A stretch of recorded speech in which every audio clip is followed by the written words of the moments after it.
नमस्सर्वेभ्यः मंगलाचरणम् आचरामः।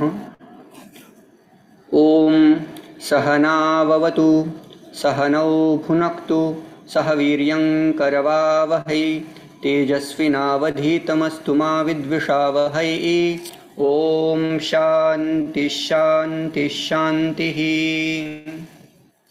वंशी विभूषितकरात् नवनीरदाभात् पीताम्बरादरुणबिम्बफलाधरोष्ठात् पूर्णेन्दुसुन्दरमुखात् अरविन्दनेत्रात् कृष्णात् परं किमपि तत्त्वमहं न जाने। कृष्णात् परं किमपि तत्त्वमहं न जाने। नमस्सर्वेभ्यः। आज यमे योगशास्त्राचं योग संप्रदाय ह्या विषयावर लेक्चर होणार आहे आणि त्यातही मुख्य विषय 4 प्रकारचे त्यांनी सिलेबसमध्ये ठेवलेले आहेत। ते एकदा दाखवतो, स्लाइडने आपण जाऊयात। ठीक आहे।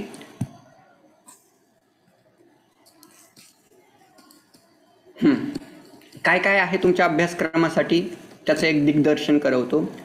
योग संप्रदाय हा विषय असून त्याच्यात तुम्हाला मुख्यत्वाने योग संबंधी विषय आलेले आहेत आणि त्याच्यात गीतेतील 6वा अध्याय ज्याचं नाव आहे ध्यान योग, गीतेचा 16वा अध्याय दैवासुर संपद विभाग योग, दैव आणि असुर संपत जिथं वर्णन केलेले आहे ते, पुन्हा अमृतनादोपनिषद असं एक उपनिषद आहे आणि शेवटचं योग तत्वोपनिषद असे 4 मुख्य या ठिकाणी टॉपिक आहेत। त्याच्यातला आज आपण योग संप्रदायातला पहिला टॉपिक घेणार आहोत, ध्यान योग, गीतेचा 6वा अध्याय ज्याचं नाव आहे आत्मसंयम योग किंवा ध्यान योग। ठीक आहे। त्या अध्यायाचं स्वरूप कसं आहे ते एकदम थोडक्यात सांगतो मी।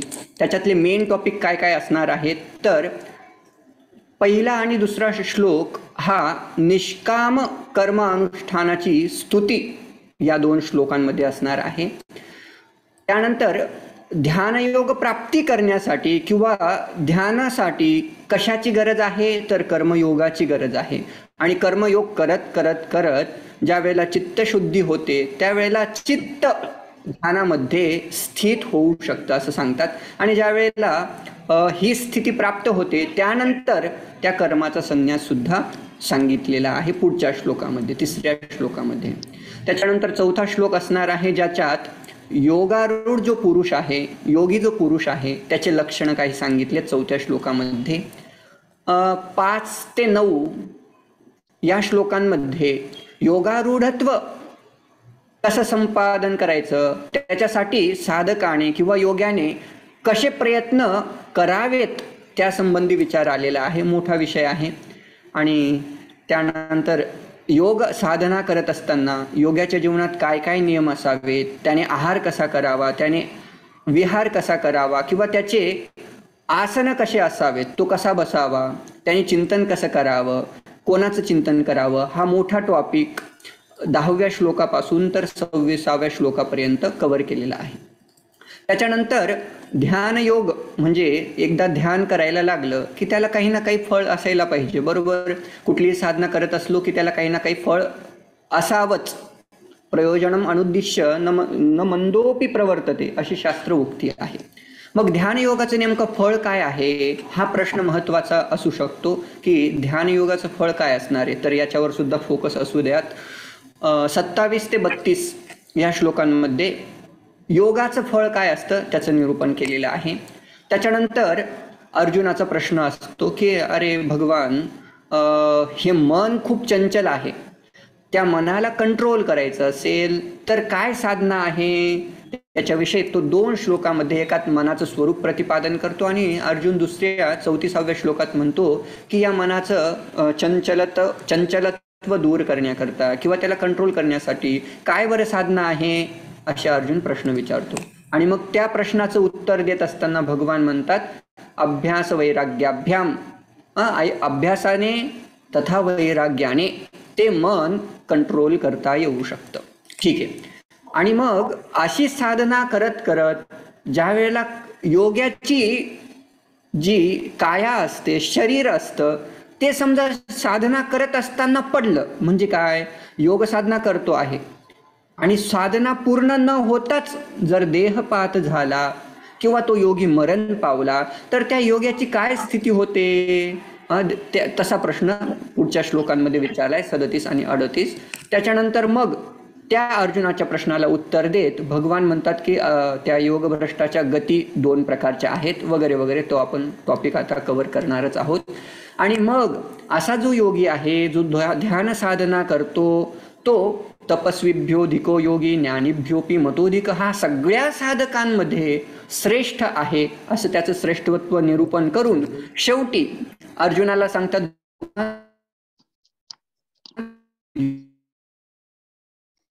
म्हणून तू काय हो, योगी हो.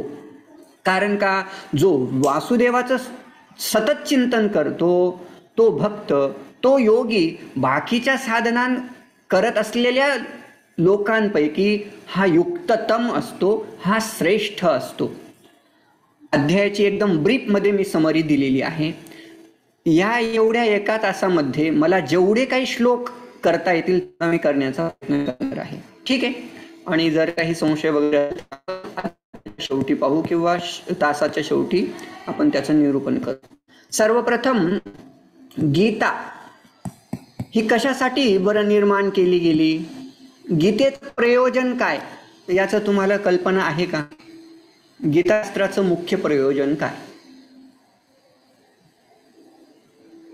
बोलू शकता तुम्ही. हा ज्या वेळेला प्रश्न विचारेल त्या वेळेला बोलू शकतात. आणि नसेल बोलायचं तर मी कंटिन्यू करतो. ठीक आहे. जी निशाजी बोला.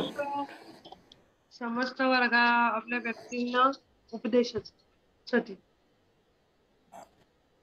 बरं, गीताशास्त्राचे वस्तुतः भरपूर सारे प्रयोजन आहेत, पण मुख्य प्रयोजन काय असेल तर एक कमेंट्री भाष्यकार होऊन गेलेत एक तर शंकराचार्य, त्यांच्यानंतर अद्वैत वेदांताचे दुसरे एक मधुसूदन सरस्वतीजी म्हणून एक आचार्य होऊन गेलेत. गीताशास्त्राचं प्रयोजन काय आहे ते सांगत असताना ते म्हणतात, सहेतुकस्य संसारस्य अत्यंत उपरमात्मकम परम निश्रेयसम. म्हणजे काय, परम पुरुषार्थ जो मोक्ष या नावाने ओळखल्या जातो, त्या परम निश्रेयसाची प्राप्ती होणे, त्या मोक्षाची प्राप्ती होणे हे गीताशास्त्राचं मुख्य प्रयोजन आहे. बरं, ते मुख्य प्रयोजन जर साध्य करायचं असेल तर त्याच्यासाठी मार्ग कुठकुठले आहेत याचा विचार करत असताना वेदांमध्ये 3 मार्ग सांगितले जातात. पहिला आहे कर्म. निष्काम कर्म करा, त्या कर्माने काय होईल, चित्तशुद्धी होईल. बरं, अजून दुसरा मार्ग सांगतात योग, आणि तिसरा मार्ग सांगतात ज्ञान. बरं, हे सगळे मार्ग कोणासाठी आहेत? जो जसा अधिकारी त्याच्यासाठी तसा मार्ग. जो ज्ञानाचा अधिकारी त्याने ज्ञान मार्गाकडे जावं, जो योगाचा अधिकारी आहे त्याने योग कर्म करावेत, आणि जो कर्मयोगी आहे किंवा ज्याचा अधिकार कर्मामध्ये आहे त्याने कर्म करावं. हे सगळे करत असताना त्याला काहीतरी फळ प्राप्त होतं. बरं, मग या परंपरेला अनुसरून गीतेचं डिव्हिजन केलं गेलं. 1 ते 6 अध्याय जे आहेत ना, ते अध्याय कर्मयोगाचं प्रतिपादन करणारे आहेत असे आचार्य सांगतात. त्याच्यानंतरचा, आणि शंकरानंद स्वामीच त्यांच्या कमेंट्रीत म्हणतात, 1 ते 6 अध्याय जे आहेत ना ते त्वम पदाचं निरूपण करतात. त्वम पदाचं म्हणजे कोणाचं, जीवाचं निरूपण करतात. त्याच्यानंतरचे येणारे जे काही 6 अध्याय आहेत, म्हणजे काय, 7व्यापासून तर 12व्यापर्यंत जेवढे काही अध्याय आहेत ना ते त्वम तत्पदाचं म्हणजे ईश्वराचं निरूपण करतात. आणि शेवटचे जे 6 अध्याय आहेत म्हणजे काय, 13 ते 18 पर्यंत ते असी म्हणजे काय, जीव आणि ब्रह्माचं ऐक्य प्रतिपादन करतात. असे सगळे अध्याय 3 कांडामध्ये आणि 3 विभागांमध्ये विभागले गेले आहेत.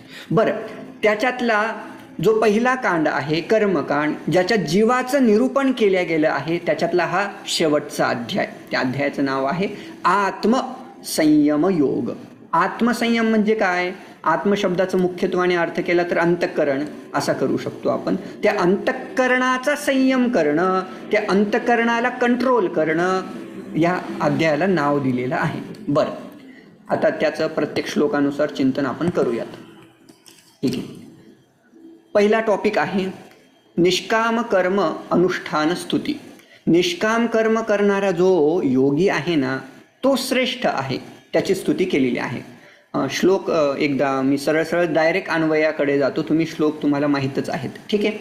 अनाश्रितः कर्मफलम कार्यं कर्म करोति यः स संन्यासी च योगी च न निरग्निर न चाक्रियः. सरळ सरळ अन्वय असा होईल, यः म्हणजे जो कर्मफलम अनाश्रित्य, कर्मफळाचा आश्रय न करता, म्हणजे काय, कर्मफळाची इच्छा न करता, कार्यम कर्म करोति, जे करण्यासाठी योग्य आहे त्याला म्हणतात कार्य. असे करण्यासाठी योग्य असलेलं जो कर्म करतो ना तो खरा संन्यासी आहे आणि तोच योगी आहे.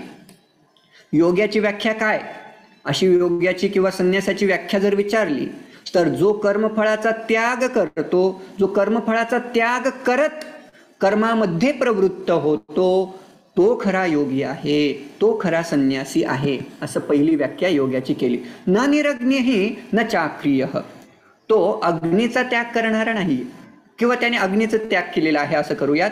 अक्रियः, त्याने कर्माचा त्याग केलेला नाहीये, असा तो योगी आहे. बरं, यम संन्यासमिति प्राहुः, अन्य विद्वांसः, बाकीचे जे काही विद्वान आहेत ते कशा तरी साधनेला संन्यास म्हणतात. कशाला, यम संन्यासम, काहीतरी त्यागन त्याला संन्यास म्हणतात. पण यम संन्यासमिति प्राहुः योगम तम विद्धी पांडव, ज्याला कर्माचा त्याग या साधनेला जर कोणी संन्यास म्हणत असेल ना तसं तू मानू नको हे पांडव. तम योगम विद्धी, त्याला तू काय समज, त्याला योग समज.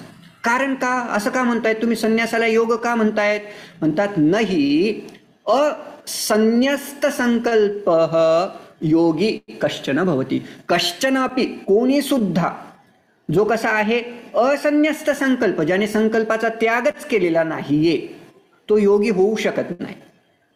म्हणजे काय, जर कोणाला उत्तम योगी व्हायचं असेल तर त्याने काय साधना केली पाहिजे, तर त्याने संकल्पांचा त्याग केलेला पाहिजे किंवा करायला पाहिजे.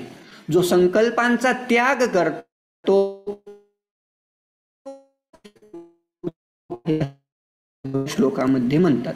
बरं, याच्यानंतर ही योग साधना करायची असेल तर त्याच्यासाठी कर्म हे बहिरंग साधन म्हणून सांगतात. साधन आहे कर्मयोग, हे ध्यानयोगासाठी साधन आहे. त्याच्यासाठी म्हणतात आरुरुक्षोहो मुनेः योगम कर्म कारणम उच्यते, कारणम साधनम उच्यते. त्या कारण शब्दाचा साधन असा अर्थ करा.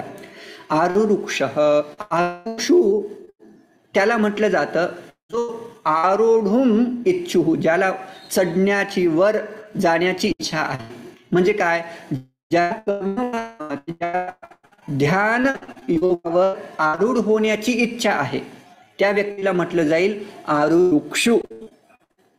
ज्याला ध्यान मार्गामध्ये व्हायचंय त्या मनुष्याला आरुरुक्षु म्हटलं जाईल. त्याची षष्ठी विभक्ती केली तर काय होईल, आरुरुक्षोः मुनेः योगम कर्म कारणम उच्यते. योग करण्यासाठी, ध्यान योगासाठी त्याच्यासाठी साधन काय आहे, तर कर्मयोग आहे.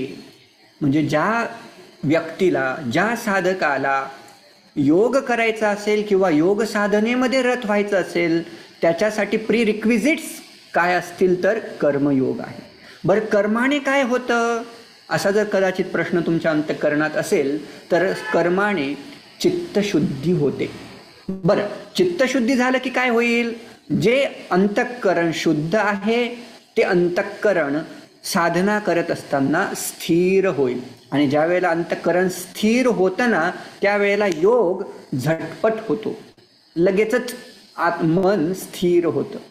म्हणून योग साधनेसाठी जर साधन काय असेल तर कर्मयोग हे साधन म्हणून सांगितलं.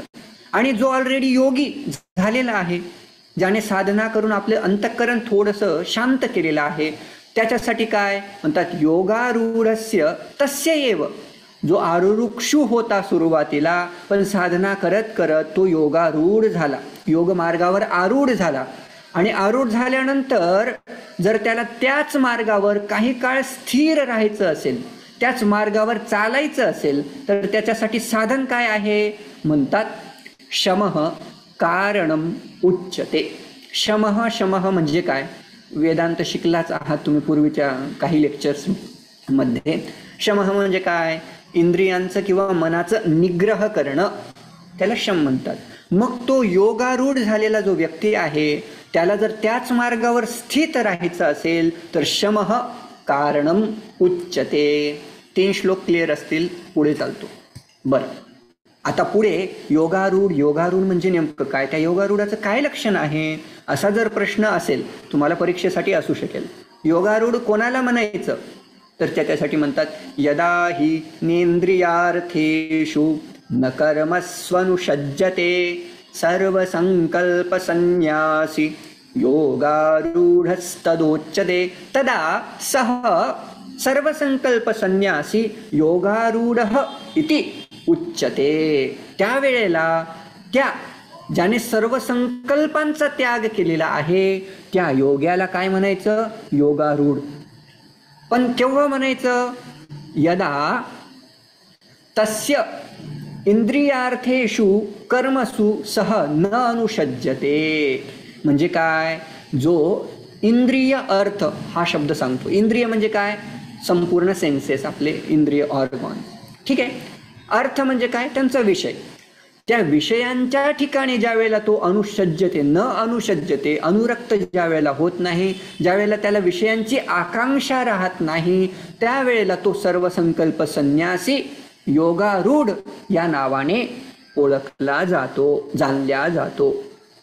हा श्लोक महत्वाचा आहे. योगारूढ कोण आहे असा जर प्रश्न केला असता, तुम्हाला उत्तर माहीत पाहिजे, जो इंद्रियांच्या विषयांच्या ठिकाणी किंवा त्यादृक असणारे जेवढे काही कर्म आहेत त्या कर्माच्या ठिकाणी इच्छा ठेवित नाही, जो अनुशक्त होत नाही, अनुरक्त होत नाही, असा जो व्यक्ती आहे, ज्यांनी सर्व संकल्पांचा, सर्व कामनांचा त्याग केलेला आहे, तो व्यक्ती योगारूढ, योगावर आरूढ झालेला आहे, योग मार्गावर आरूढ झालेला आहे असं म्हणतात. एवढं क्लिअर असेल, पुढे चालतो. अशी जर साधना मला करायची असेल तर काय काय करू शकतो मी, किंवा साधकाने काय काय करावं, त्याच्यासाठी पुढचा महत्वाचा श्लोक आहे. उद्धरेदात्मनात्मानं नात्मानमवसादयेत आत्मैव ह्यात्मनो बंधुः आत्मैव रिपुरात्मनः. मी थोडं स्प्लिट करून वाचतोय, त्याच्यामुळे बंधुः असं मी वाचलं. तर काही असं शंका नका आणू मनात की असं काय वाचतायत. बंधुः आत्मा एव रिपुः आत्मनः, त्याचा थोडा मी अन्वय सांगतो. साधकः यः योगी वर्तते, योगी वर्तते, जो योगी आहे, जो साधक आहे, त्याने काय करावं, उद्धरेत, त्याने उद्धार करून घ्यावा, त्याने वर जावं. कसं, आत्मना आत्मानं, स्वतःला त्याने उद्धरावं, वर न्यावं. आणि न आत्मानं अवसादयेत, आत्मानं न अवसादयेत असं त्याचा पुढची पंक्ती देत आहेत. म्हणजे काय, आत्मा जो आहे ना, त्या आत्माला न अधो नयेत, आत्मानं अधः न नयेत म्हणजे काय, आत्म्याला खाली न न्यावं. म्हणजे काय, त्याची अपगती होईल असं काही करू नये. आणि म्हणूनच म्हणतात आत्मा एव आत्मनः बंधुः. आत्माच, आत्मा या ठिकाणी वस्तुतः अर्थ करत असताना अंतःकरण किंवा शुद्ध मन असा अर्थ करायचा. ज्या व्यक्तीचं मन शुद्ध आहे ते मन त्या साधकासाठी काय असतं, बंधुः. आणि जे अशुद्ध मन असतं, जे विषयाकडे धाव घेणारं मन असतं ना, ते मनच त्या व्यक्तीकरिता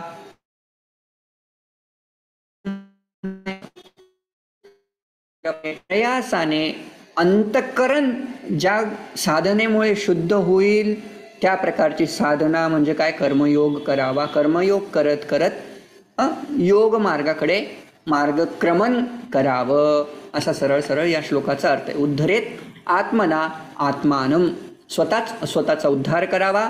आत्मानम न अवसादयेत, आत्मा नये. कारण का, आत्मा एव आत्मा आपण आपलेच आपण बंधू सुद्धा आहोत आणि आपलेच आपण शत्रू आहोत.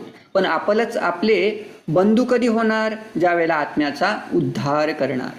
आणि जर ते करत नसू तर आपण कोण आहोत, रिपुहू आत्मन, आपण आपलेच शत्रू आहोत. बंधुः आत्मा आत्मनः तस्य येन आत्मना एव आत्मना जितः, ज्याने आपलं अंतःकरण किंवा मन किंवा बुद्धी ज्याने जिंकली आहे तोच स्वतःचा काय आहे, बंधू आहे. अनात्मनस्तु शत्रुत्वे वर्तेत आत्मा एव शत्रुवत. हा श्लोक वस्तुतः 5वा श्लोक अतिशय महत्त्वाचा आहे, त्याचं चिंतन करा. बरं, आता ते योगारूढत्व खूप चांगल्या प्रकारे तुम्ही सांगितलं. बरं, ते जर मला संपादन करायचं असेल त्यासाठी अजून काय काय साधना, ते मी थोडक्यात इथं चिंतन मांडलं 5व्या 6व्या, आणि अजून बरेच सारे श्लोक आहेत, त्याच्याकरता पुढचे श्लोक पाहूयात. जो योगारूढ झालेला आहे त्याचे लक्षणं काय आहेत. जितात्मनः, ज्याने आत्मनः जितः, आत्मा या शब्दाचा अर्थ साक्षात सुप्रीम असलेला जो आत्मा आहे असा नाही करायचा. आत्मा या शब्दाचा या अध्यायामध्ये अंतःकरण, काही श्लोकांमध्ये अंतःकरण असा अर्थ करायचा. ज्याने आपल्या अंतःकरणाला जिंकलेला आहे असा तो. प्रशांतस्य, ज्याचं अंतःकरण किंवा मन शांत झालेलं आहे किंवा प्रसन्न झालेला आहे. परमात्मा समाहितः, जो समाहित झालेला आहे. आणि कसा असतो तो, शीतोष्ण सुख दुःखेषु, शीत उष्ण सुख दुःख आदी जेवढे काही द्वंद्व असतात त्या द्वंद्वाविषयी तथा मान आणि अपमान यांच्याविषयी तो कसा असतो, सम असतो. अजून कसा, ज्ञान विज्ञान तृप्तात्मा कूटस्थः विजितेंद्रियः युक्तः इति उच्यते, सह योगी इति उच्यते. हे सगळे योगाचे वस्तुतः विशेषण आहेत. कूटस्थ, विजितेंद्रिय, ज्याने इंद्रियांना जिंकलं आहे, जो एकदम कूटवत निर्विकार आहे, ज्याच्या अंतःकरणात विकार उत्पन्न होत नाही. समलोष्टाश्म कांचन, त्याच्याकरता लोष्ट आणि कांचन, माती किंवा ढेकळं आणि सुवर्ण हे त्याच्याकरता समानच असतं. बरं, हे झालं वस्तूंविषयी. व्यक्तींविषयी काय सांगतात, सुरून मित्र अरी उदासीन मध्यस्थ द्वेष्य बंधुषु, हे सगळे व्यक्तिवाचक नाम आहेत. सुहृत म्हणजे काय, जो चांगलं इच्छितो त्याला सुहृत म्हणतात. बरं, सुरूंची व्याख्या करत असताना शंकराचार्य म्हणतात, प्रत्युपकारम अनपेक्ष उपकर्ता, ज्याच्या अंतःकरणात अरे तो माझा काहीतरी उपकार करेल, काहीतरी माझ्यावर उपकार करेल, अशा प्रकारची भावना सुहृदाच्या अंतःकरणात नसते. त्याला करायचं, कोणाचं तरी चांगलं करावं म्हणून तो चांगलं करत असते, त्याला सुहृद म्हणतात. बरं, मित्र कोणाला म्हणतात, मित्राची व्याख्या करताना म्हणतात मित्रम स्नेहवान, जो प्रेम करत असतो त्याला मित्र म्हणायचं. बरं, पुढचा शब्द आहे उदासीन. उदासीन म्हणजे काय, उदासीनची व्याख्या करतात न कस्यचित पक्षम भजते. दोन जर व्यक्ती असतील ना, हा उदासीन व्यक्ती कोणाचाच पक्ष घेत नाही, तो निरपेक्ष असतो, उदासीन असतो दोघांविषयी. बरं, मध्यस्थ म्हणजे काय, हितैषी, जो दोघीही पक्षांचं हित इच्छितो, दोघीही व्यक्तींचं हित इच्छितो, त्याला म्हणायचं मध्यस्थ. बरं, पुढचा द्वेष्य म्हणजे काय, जो आत्म्याचा अप्रिय करणारा आहे त्याला द्वेष्य म्हणायचं. बंधू नाम किम, संबंधी, अशी त्याची व्याख्या करतात. बरं, असे जेवढे काही व्यक्ती आहेत, ह्या सगळ्या कॅटेगरीज त्यांनी दिल्यात, त्या सगळ्या व्यक्तींच्या ठिकाणी त्याची बुद्धी कशी असते, समान असते. समबुद्धी ही विशिष्यते. तो काय असतो, त्याची बुद्धी सगळ्या वस्तूंमध्ये, सगळ्या व्यक्तींमध्ये. 8व्या श्लोकांमध्ये वस्तूविषयी बोललेत. आणि 9व्या श्लोकांमध्ये व्यक्तिविषय जेवढे काही प्रकार असतात ना व्यक्तींचे, ते सगळे प्रकार इथं त्यांनी ठेवलेत. कोणीतरी मित्र असू शकतो, कोणीतरी आपला हितैषी असू शकतो, कोणीतरी उदासीन, कोणीतरी मध्यस्थ, कोणी आपला बंधू असू शकतो, वगैरे वगैरे. त्या सगळ्यांच्या ठिकाणी हा योगी कसा असतो? समबुद्धी. बरं, हा योग मला प्राप्त करायचा आहे. प्राप्त करायचा असेल त्याच्यासाठी मला काय साधना करावे लागतील, माझ्यासाठी नियम काय आहेत वगैरे जर प्रश्न असेल तर त्याच्यासाठी पुढचे खूप महत्त्वाचे श्लोक. आणि याच्यावर सुद्धा एक प्रश्न असू शकतो. योग साधना करत असेल त्या योग्याकरिता काय काय नियम असतात, कसं त्याने राहावं, कसं त्याने योग करावा, त्याच्यासाठी पहिला श्लोक 10वा श्लोक सांगतो. योगी युंजीत सततम आत्मानं रहसि स्थितः एकाकीयत चित्तात्मा निराशीर परिग्रह. बरं, योगी युंजीत, त्या योग्याने योग साधना करावी किंवा मन त्या आत्मस्वरूपाच्या ठिकाणी युंजित जोडावे, असा सरळ सरळ युंजित शब्दाचा अर्थ होतो जोडणे. कथम, कशा प्रकारे? सततम, ब्रेक न घेता, आत्मानं युंजित, आणि कुठे कुठे बसून, कुठे ठेव, म्हणजे कुठं साधना करायला पाहिजे? घरामध्ये करावी का जिथं लोकांचा समूह आहे तिथं करावी? नाही, रहसी स्थित. रहस या शब्दाचा अर्थ होतो एकांत. एकांतामध्ये स्थित होऊन आत्मानं युंजित, चिंतन करावं. बरं, अजून कशा प्रकारे? एकाकी, म्हणजे भरपूर साऱ्या लोकांमध्ये जाऊन मला योग करायचा असं नाही, लोकांनी माझे फोटो काढावेत असंही नाही. एकाकी म्हणजे एकट्याने कुठल्या तरी एकांतात जाऊन योग करावं. आणि कसं?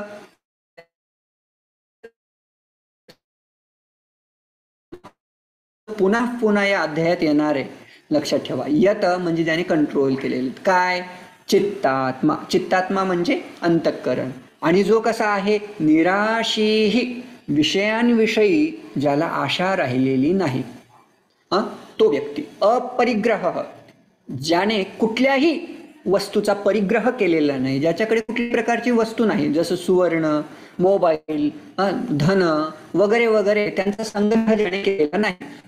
असेल तर तुम्हाला माहिती, जिथं जाल तिथं तेच चिंतन अंतःकरणात येईल, तेच विचार पुन्हा पुन्हा अंतःकरणात येतील. बरं, ही झाली पहिली व्याख्या. योगी युंजित, कशा प्रकारे? एकांतात जाऊन, एकाकी होऊन, अंतःकरणाला कंट्रोल करून, इंद्रियादिकांना कंट्रोल करून, पुन्हा सगळ्या विषयांचा त्याग करून त्याने चिंतन करावं. पण त्याचं आसन कसं असावं त्याच्याविषयी जरा सांगते. शुचौ देशे प्रतिष्ठाप्य स्थिरम आसनम आत्मनः नात्युच्छ्रितम नातिनीचम चैलाजीन कुशोत्तरम. आता आसन कसं असावं त्याच्याविषयी बोलतायत. तो प्रदेश ज्या ठिकाणी आपल्याला साधना करायची, तो प्रदेश शुचौ, शुचिही म्हणजे कसा असावा? शुद्ध असावा, स्वच्छ असावा. तो देश, तो प्रदेश शुद्ध असावा, स्वच्छ असावा. आणि त्या ठिकाणी आपलं आसन ठेवावं. आसन कशा प्रकारचं असावं? चैल अजीन. अजीन म्हणजे ते काय म्हणतात त्याला? त्वक, व्याघ्रचर्म, पुन्हा कुश वगैरे यांनी युक्त असलेलं, कुशाने युक्त असेल तेही चालेल, किंवा व्याघ्रचर्म, मृगचर्म हे असेल तर अधिक उत्तम. त्याच्यावर ते त्या व्याघ्रचर्मावर, त्या मृगचर्मावर कुश ठेवलेले असावेत. आणि ते आसन मांडत असताना अधिक उंच पण नसावं आणि अधिक जमिनीत खाली सुद्धा नसावं. नात्युच्छ्रितम म्हणजे अधिक उंच नसावं, कारण काय? पडण्याची भीती असते, कंट्रोल जाऊ शकतो. आणि नात्युच्छ्रितम नातिनीचम, न अतिनीचम, अधिक खोलवर नसावं, कारण का? मुंग्या वगैरे जेवढे काही सूक्ष्म प्राणी वगैरे असतात ते त्रास द्यायला लागतात. आणि कसं असावं आसन? स्थिरम आसनम आत्मनः. आत्मनः आसनम स्थिरम प्रतिष्ठाप्य, जे स्वतःचं आसन आहे, म्हणजे काय? आपली जी पोझिशन आहे, तर आसनांचा अर्थ घ्यायचा पोझिशन, ती कशी असावी? स्थिर असावी, हालचाल करणारी नसावी. अशा प्रकारे प्रतिष्ठाप्य, अशा प्रकारे स्थित होऊन काय करायला पाहिजे? तत्र एकाग्रम मनः कृत्वा, त्या ठिकाणी बसून आपल्या मनाला शांत करायचं. एकाग्रम मनः कृत्वा, having done, after doing, after controlling the mind, काय करावं? यत चित्तेंद्रिय क्रियः, यत शब्दाचा अर्थ मी सांगितला कंट्रोल करून.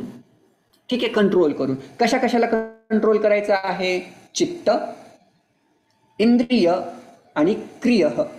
चित्त म्हणजे पुन्हा अंतःकरण, इंद्रिय म्हणजे ज्ञानेंद्रिय, कर्मेंद्रिय, सगळेच कर्म इंद्रिय, आणि क्रिया म्हणजे सगळ्या प्रकारच्या क्रिया, सगळ्या प्रकारचे कर्म, त्यांना कंट्रोल करून काय करावं? उपविश्य आसने, आसने उपविश्य, आसनावर बसून आत्मविशुद्धये युंजात.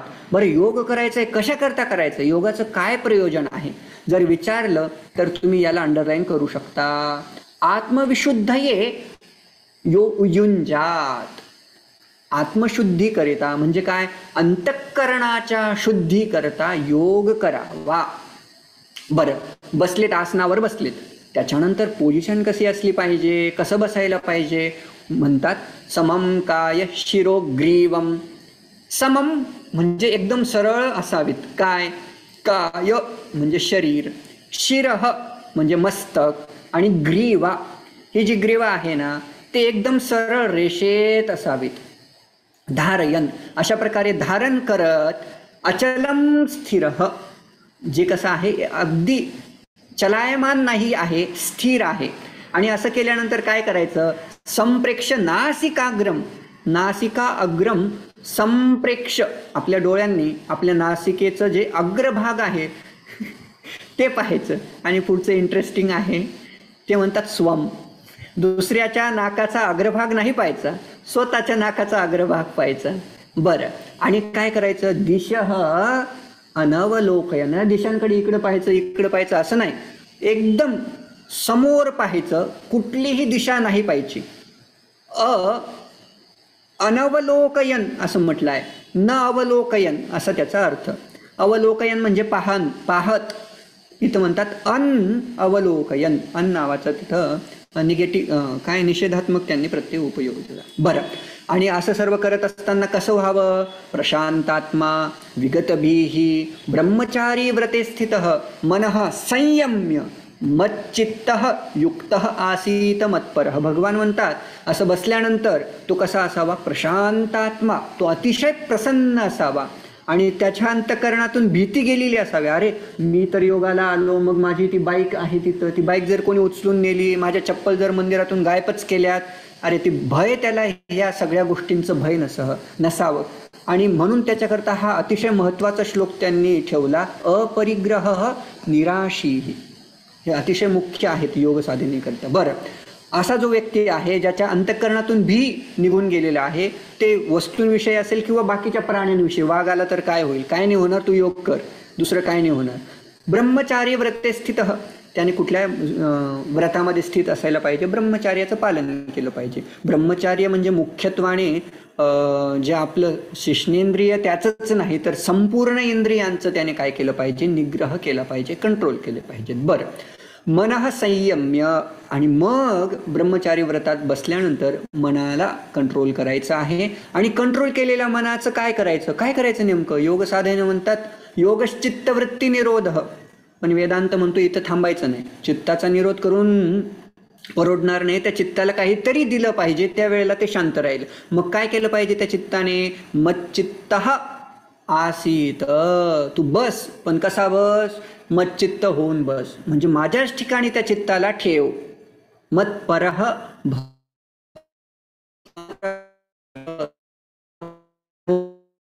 पर आहे म्हणजे काय? श्रेष्ठ आहे, म्हणजे भगवान ज्याच्याकरता श्रेष्ठ आहे असा तू साधक हो. ठीक आहे, कळायला असेल, पुढे चालतो. प्रश्न असतील मला विचारू शकता अधूनमधून. अशा प्रकारे योग साधना करत असताना युंजन एव सदात्मानं योगी नियतमानसः शांतिम निर्वाण परमाम मत्संस्थाम अधिगच्छति. योगा फळ काय म्हणतात?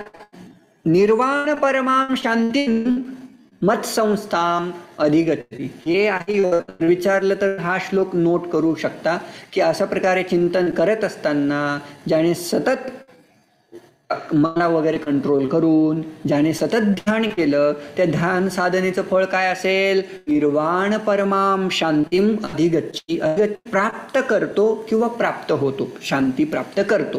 कशी शांती? निर्वाण परमा, अतिशय श्रेष्ठ. बरं, अशी शांती मला पण प्राप्त करायची आहे सर, जरा त्या शांतीविषयी सांगता का? हा, सर नाही सांगणार, भगवंत पुढच्या श्लोकात सांगतायत.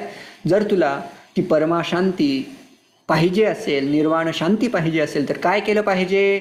नात्यश्नतस्तु योगोस्ति न चैकान्तमनश्नतः न चाति स्वप्नशीलस्य जाग्रतो नैव चार्जुन. हे चार्जुन, चार्जुन इथं चार्जुन वगैरे नाही आहे.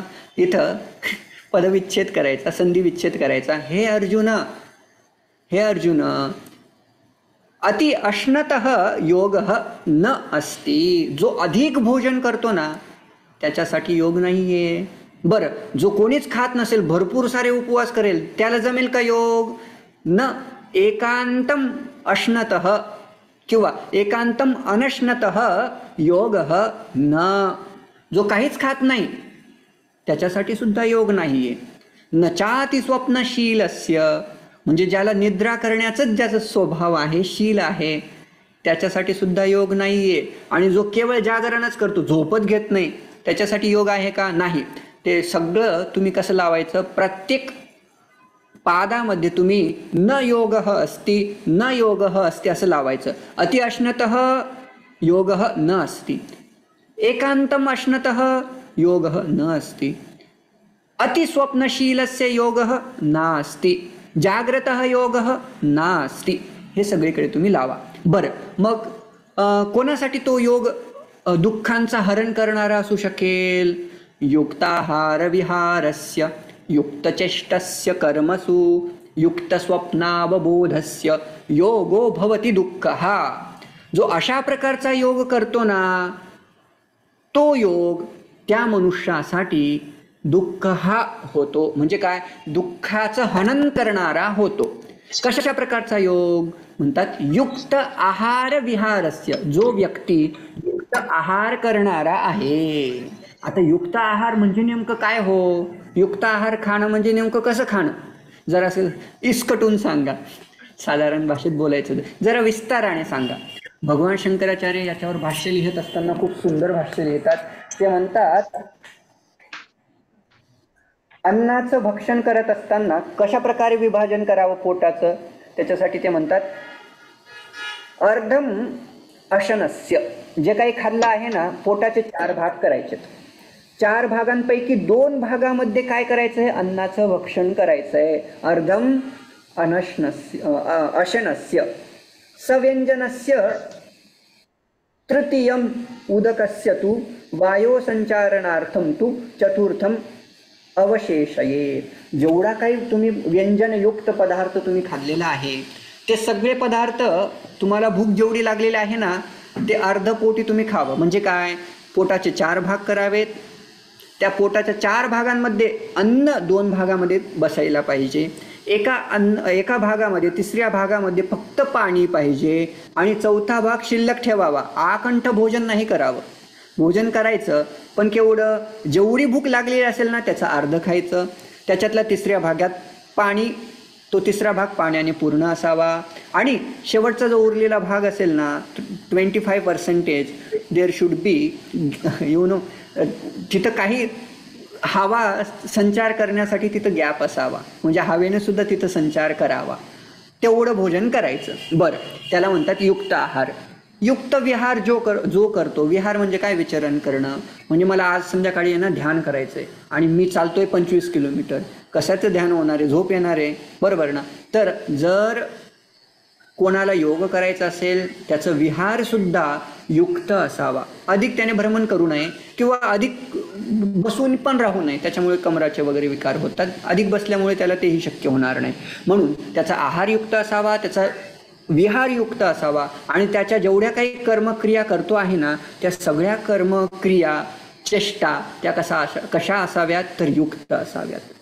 बरं, युक्त स्वप्नावबोध असते. त्याने योग्य प्रमाणात झोप घेतली पाहिजे, योग्य प्रमाणात त्याने जागलं सुद्धा पाहिजे. जेवढं आवश्यक आहे 8 घंटे, किंवा ज्या व्यक्तीसाठी जशी प्रवृत्ती असते, ज्याची प्रकृती असते, तसं त्याने शयन करावं, झोपावं. बाळकांसाठी अधिक निद्रा असावी लागते, आयुर्वेदामध्ये म्हटलं जातं. वृद्धांची निद्रा कमी होते, कारण का? त्यांच्यात पित्त, तीन जे दोष असतात ना, कप नावाचा दोष त्याच्या शरीरात वाढलेला असतो, ज्याच्यामुळे झोप येत नाही वगैरे वगैरे. ठीक आहे. कुठं होतो आपण? योगो भवती दुःख हा. अशा युक्त प्रकारे जो आहार करतो, विहार करतो, आचरण करतो, त्याच्यासाठी हा योग दुःख हा भवती. म्हणजे काय? तो योग, त्या योगाच्या द्वारे तो संपूर्ण दुःखांचा नाश करतो. बरं, पुढचा श्लोक. यदा विनियतम चित्तम आत्मनीयेव अवतिष्ठते निस्पृह सर्व कामेभ्य युक्त इत्युच्यते. बरं, हा मी त्या व्यक्तीला, योग करणाऱ्या व्यक्तीला युक्त कदा म्हणावं, योगी कधी म्हणू शकतो? त्याच्यासाठी म्हणतात यदा विनियतम चित्तम, ज्या वेळेला चित्त हे शांत होतं आणि ज्या वेळेला ते आत्मतत्वामध्ये लीन व्हायला लागतं, स्थित व्हायला लागतं. अवतिष्ठते म्हणजे स्थित होणे. आणि ज्या वेळेला ते आत्मतत्वामध्ये स्थिर होतं त्यावेळेला आत्मतत्वाला पाहिल्यामुळे त्या योगीच्या तो निस्पृह होतो. कशापासून? सर्व कामेभ्य, सगळ्या कामांपासून, सगळ्या कामनांपासून तो निस्पृह होतो. आणि असं ज्या वेळेला होतं ना, त्यावेळेला त्याला काय म्हणणार? युक्त म्हणणार, त्याला योगारूढ म्हणणार, त्याला योगी म्हणणार, त्याला समबुद्धी म्हणणार, त्याला स्थितप्रज्ञ म्हणणार, त्याला ज्ञानी म्हणणार वगैरे. असा जो युक्त झालेला व्यक्ती असतो ना, त्याला एक विशेष उपमा भगवान देतात. काय उपमा देत आहेत? यथा दीपो निवातस्थः नेंगते सोपमा स्मृत. सा उपमा स्मृता, ती उपमा दिल्या जाते. अशा प्रकारची, यथा ज्याप्रमाणे, दीपः निवातस्थितः अथवा निवातस्थः. वात याचा अर्थ त्या दिव्यामधली वात असा नाही घ्यायचा. ज्या प्रदेशामध्ये वायू नाही आहे, वायुरहित प्रदेशामध्ये स्थित असलेला जो दिवा आहे ना, सह न इंगते, तो त्याचं म्हणजे हालत नाही. त्याप्रमाणे त्या प्रकारची उपमा दिलेली आहे. कोणाला दिलेली आहे? योग्याच्या चित्ताला. योगिनः यत चित्तस्य युञ्जतः योगम आत्मनः.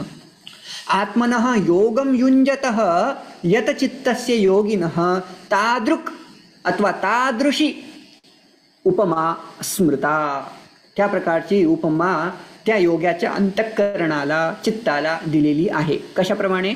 निवात म्हणजे वायुरहित प्रदेशात स्थित असलेल्या दिवाप्रमाणे त्याचं अंतःकरण असतं.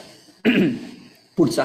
यत्रो परमते चित्तम निरुद्धम योग सेवया यत्र चैवात्मनात्मानं पश्यन्नात्मनि तुष्यति. आपल्याकडे फक्त 15 मिनिट शिल्लक आहेत वाटतं. मी कव्हर करतो फास्ट. यत्र उपरमते चित्तम, ज्यावेळेला त्या योगाचं चित्त उपरम होतं, म्हणजे काय? उपरतीस प्राप्त होतं. कशामुळे? योग सेवया, योगाच्या सेवनाने. तत्र सह योगी आत्मनि आत्मानं पश्यन् तुष्यति.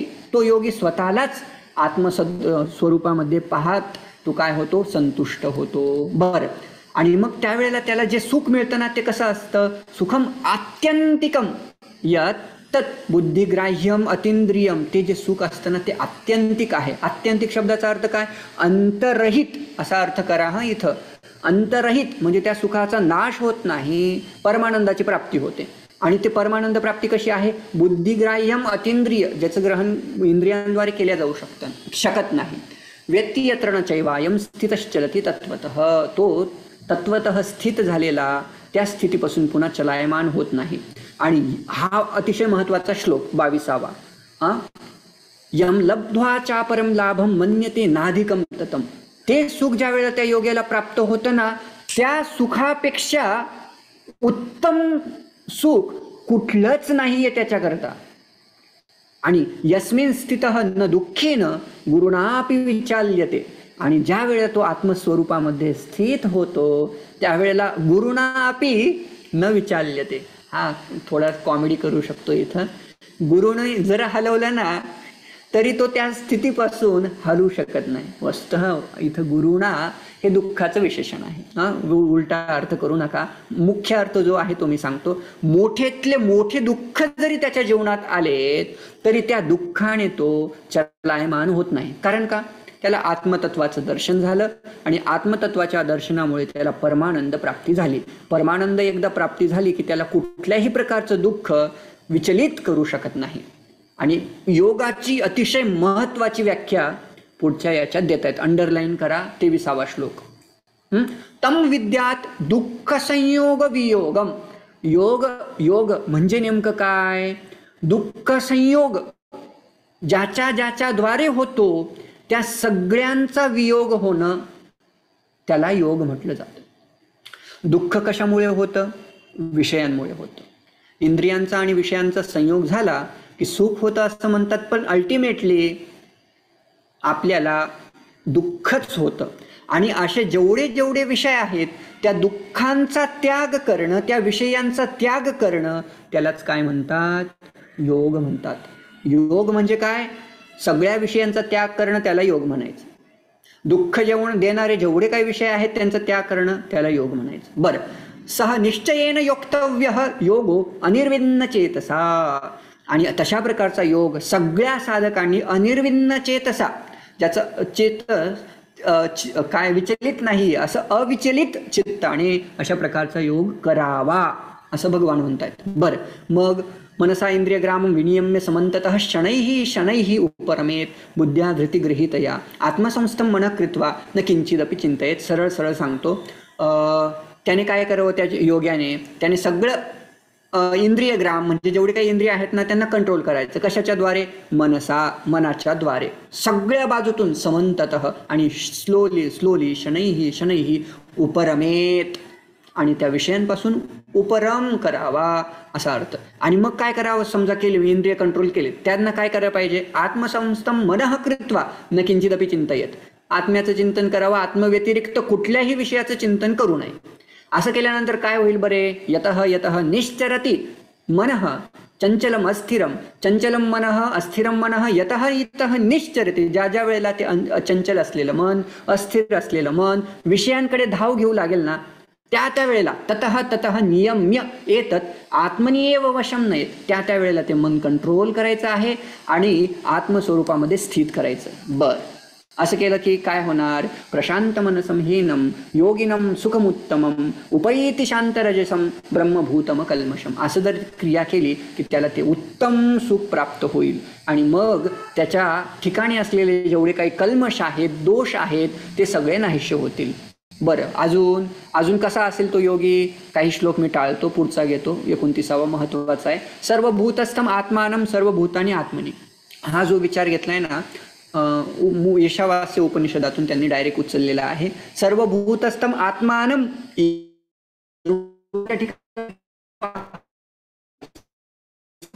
आणि सगळ्या भूतांना तो स्वतःमध्ये पाहतो.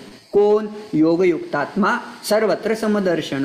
जो सर्वत्र समदर्शनवाला आहे तो अशा प्रकारचं तो दर्शन करतो. जर प्रश्न आला त्या योग्याची दृष्टी कशी असते, तो योगी कसं दर्शन करतो, तर सर्व भूतांच्या ठिकाणी स्वतःचं दर्शन करतो आणि आत्म्यामध्ये सगळ्या भूतांचं दर्शन करतो.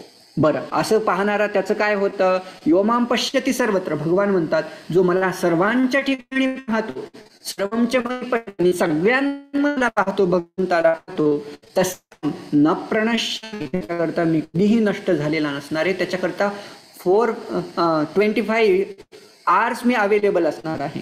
आणि सर्व काय सचमे न प्रणश्यती. आणि तो माझ्यासाठी कधीही दूर गेलेला नसेल, त्याचा नाश माझ्याकरता कधीही झालेला नसेल, भगवान स्वतः म्हणतायत. बरं, सर्वभूत स्थितम यो माम भजती एकत्वम आस्थितः सर्वथा वर्तमानोपी स योगी मयी वर्तते.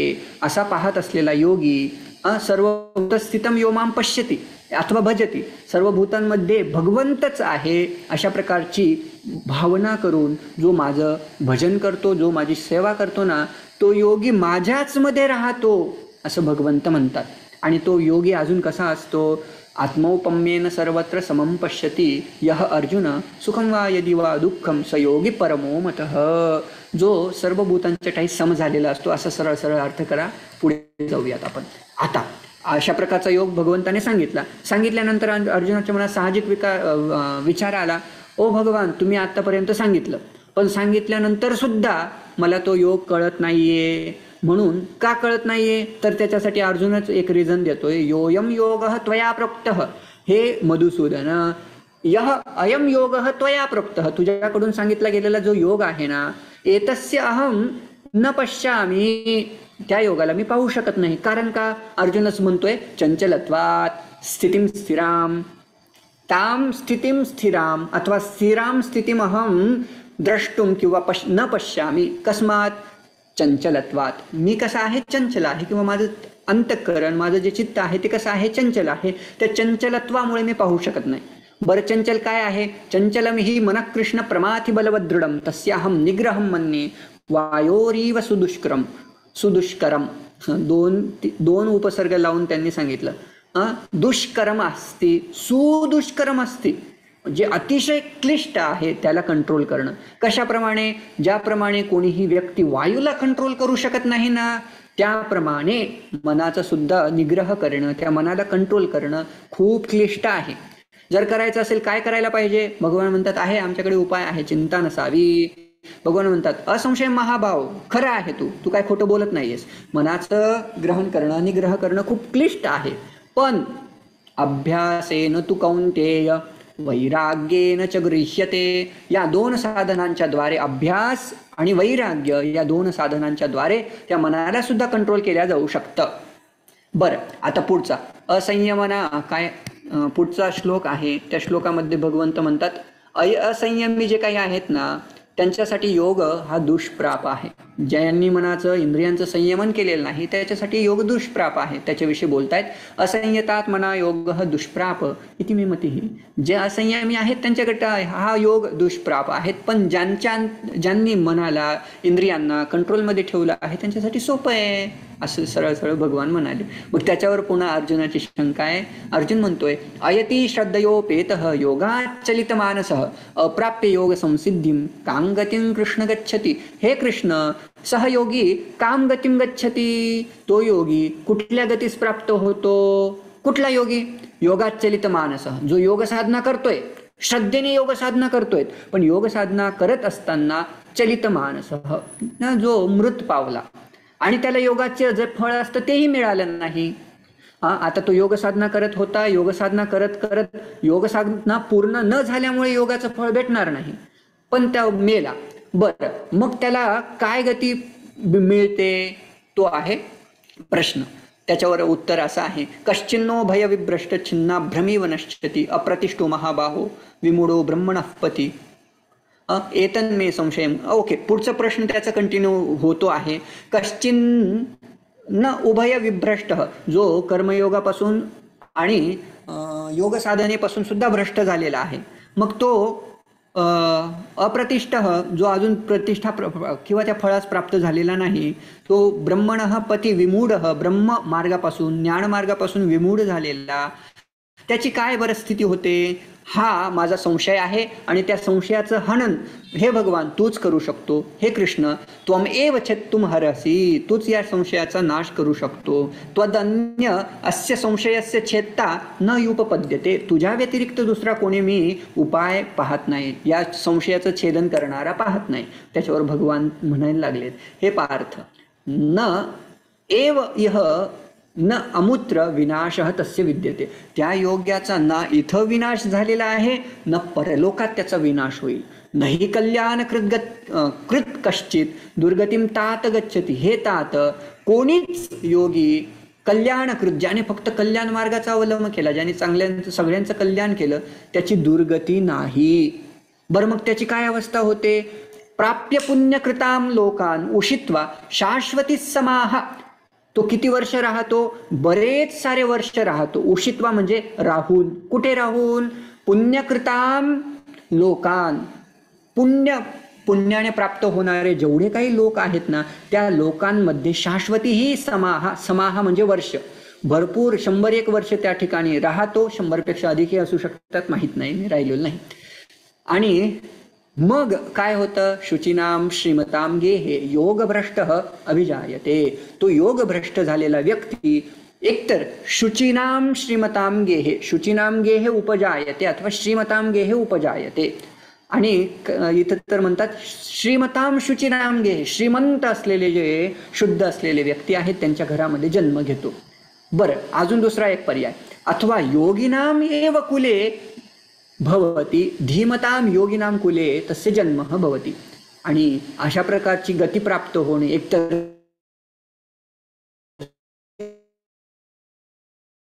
जन्म होणं एतद्ही दुर्लभतरम लोके अथवा अस्मिन लोके, अशा प्रकारचा जन्म प्राप्त होणं या लोकामध्ये कसं आहे, दुर्मिळ आहे. बरं, तत्र तम बुद्धिसंयोगम लभते पौर्वदेहिकम. पूर्वीच्या देहामध्ये केलेली जेवढी काही साधना आहे ती साधना बुद्धिसंयोगम लभते. त्याला सगळ्या प्रकारच्या काय काही साधना पूर्वी केल्यात त्या सगळ्याच्या सगळ्या त्याच्या तिथून होऊ लागतात. म्हणजे काय, पूर्वी केलेलं वाया जात नाही. यतते भूय, जिथपर्यंत त्यांनी साधना केलेली होती ना तिथून पुढे मग तो साधना करायला लागतो. तुम्हाला कदाचित त्या प्रकारच्या व्यक्तींचं दर्शन सुद्धा झालेलं असतं जे लहानपणीच अतिशय उत्कृष्टतम असतात. आळंदीत राहत असताना एक प्रकार मी पाहिला होता. एक 5 वर्षाचा व्यक्ती म्हणजे मुलगा आहे, अजून सुद्धा आहे, ज्याने ज्ञानेश्वरी मुखोद्गत केलेली आहे. आणि ज्ञानेश्वरी तुम्हाला माहीत आहे तो ओव्या किती असतात. तुकाराम महाराजांचा अभंग आता तुम्हाला माहिती आहे किती अभंग आहेत. 4000 तुकाराम महाराजांचे अभंग, 9000 ज्ञानेश्वर महाराजांच्या ओव्या. कुठल्या वर्षी त्याच्या मुखोद्गत होत्यात? 5व्या वर्षी वयाच्या. ज्या वेळेला आपण अ ब क ड अ इ ऊन रलरक शिकत असतो ना त्यावेळेला त्याने ज्ञानेश्वरी आणि गाथा मुखोद्गत केली. त्याला काय म्हणतात? योग भ्रष्ट. आणि पूर्वीच्या जन्मी विचाराने साधना केली असेल आणि कदाचित काहीतरी कारणास्तव ती राहिली आणि या जन्मी पुन्हा ते जन्म मिळाला मनुष्य आणि त्याच्यात त्यांनी ज्ञानेश्वरी आणि गाथा वगैरे त्यांनी कंठस्थ केली. आमच्याने गीताच 6वा अध्यायच होत नाही असतो. पूर्वाभ्यासेन तेनैव ह्रियते ह्यवशोऽपि सह जिज्ञासुरपि योगस्य शब्दब्रह्माति वर्तते. शब्दब्रह्माति वर्तते, इथं शब्दब्रह्माचा अर्थ काय घ्यायचा? कर्माद्वारे असलेले जेवढे काही फळ आहेत ना त्या सगळ्या फळांचं तो अतिक्रमण करतो.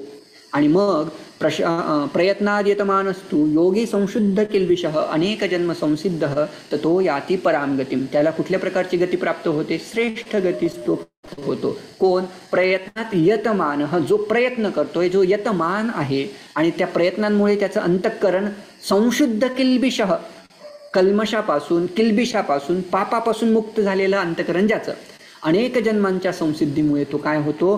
परमगतीस प्राप्त होतो. बरं, आणि अशा प्रकारचा जो योगी असतो ना तो योगी श्रेष्ठ असतो. कोणापेक्षा?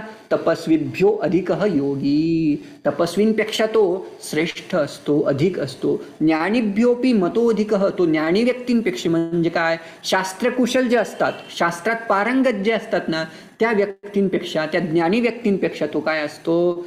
अधिक असतो, म्हणजे श्रेष्ठ असतो. आणि अजून कर्मीभ्य, जे फक्त कर्मयोग करतात त्याच्यापेक्षा सुद्धा हा योगी श्रेष्ठ असतो. म्हणून हे अर्जुना तू सुद्धा योगी भव. आणि असा जो योगी असतो ना, योगिनामपि सर्वेषां मद्गतेन अंतरात्मना श्रद्धावान भजते यः माम समेयुक्ततमः मतः. या सगळ्या साधना करीत असताना बाकीच्या देवांच्या साधनांपेक्षा जो माझं मदगतेन अंतरात्मना, ज्याने आपलं अंतःकरण माझ्यामध्ये वासुदेवामध्ये ठेवलेलं आहे ना तो व्यक्ती माझ्यासाठी युक्ततम असतो. तो साधक, तो योगी माझ्यासाठी श्रेष्ठ असतो. असं म्हणून भगवंताने हा अध्याय संपवला.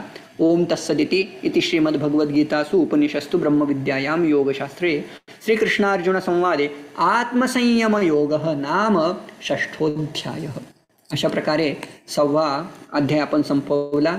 प्रश्न जर विचारले कदाचित माझ्या दृष्टीने अशा प्रकारे असू शकतात की 6व्या अध्यायाचा सारांश या, आणि हा प्रश्न जर तयार केला, या प्रश्नामध्ये तुमचे सगळे प्रश्न कव्हर होतात. हा एकच प्रश्न तुम्ही उत्तमरित्या तयार केला की तुम्हाला सगळ्या प्रश्नांचे उत्तर या अध्यायासंबंधी तयार होतील. ठीक आहे. 10व्या अध्यायानुसार ध्यान योग काय आहे, त्या कसं बसलं पाहिजे, कसं चिंतन केलं पाहिजे ते येऊ शकतं. योगारूढ, ज्याने योग मार्गावर आरूढ झालेला जो व्यक्ती आहे त्याचे काय लक्षण आहेत, जो योगभ्रष्ट आहे त्याची काय स्थिती होते, त्याची काय गती होते, मनोनिग्रहाचे मार्ग काय, हे साधारण प्रश्न असणार असा माझा साधारण अंदाज आहे. पण तुम्ही जर पहिला प्रश्न तयार केला त्या आधारावर बऱ्यापैकी उत्तरं तुम्हाला मिळतील. आता जर काही संशय वगैरे असतील मी रेकॉर्डिंग स्टॉप करतो, तुम्ही विचारू शकता.